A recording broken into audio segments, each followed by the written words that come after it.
warahmatullahi wabarakatuh. Waalaikumsalam warahmatullahi wabarakatuh. Perkenalkan, nama saya Risma Lestari Nurfaiza. Saya mahasiswi semester 1 dari Kampus Akademi Farmasi Jember. Sebelumnya, terima kasih yang udah meluangkan waktunya sedikit untuk sharing-sharing dan intermezzo di sini. Jadi di sini saya akan memberi informasi tentang kecelakaan akibat kerja. Apa sih kecelakaan akibat kerja itu? Jadi, kecelakaan akibat kerja adalah kecelakaan yang terjadi di saat kita melakukan pekerjaan. Di saat kita melakukan pekerjaan, terus kita mengalami kecelakaan, pasti akan menimbulkan kerugian. Bahaya terhadap diri sendiri, bahaya terhadap orang lain, kerugian terhadap diri sendiri, kerugian terhadap perusahaan, tentu saja kerugian terhadap hasil pekerjaan kita. Tetapi, kita tidak boleh menganggap bahwa kecelakaan itu adalah nasib. Karena apa? Jadi, saat kita melakukan pekerjaan, yang perlu diingat adalah safety terhadap diri sendiri dulu. Keselamatan terhadap diri sendiri dulu. Karena apa? Apabila diri kita sehat, aman, pasti apa yang kita kerjakan akan maksimal. Di sini ada salah satu kasus di rumah sakit di daerah Indonesia, tepatnya di daerah Istimewa Yogyakarta.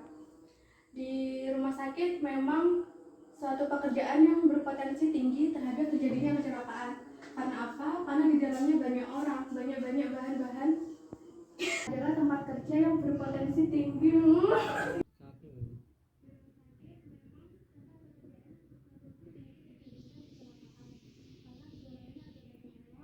Ada bahan-bahan yang mudah terbakar, ada bahan-bahan kimia dan lain-lain. Di rumah sakit ini banyak penyebab terjadinya kecelakaan. Yang pertama adalah petugas di usia muda. Kenapa?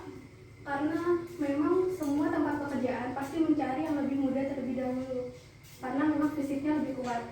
Tetapi petugas yang di usia muda seringkali masih penuh emosi, sering ceroboh dan kurang pengalaman. Maka dari itu sering terjadi kecelakaan dalam bekerja. Dan menurut psikolog juga, orang-orang yang masih muda cenderung lebih tergesa-gesa dan terburu-buru dalam melakukan pekerjaan. Penyebab yang kedua adalah petugas yang pekerjaannya kurang. Satu. Yang kedua yang menyebabkan terjadinya Satu.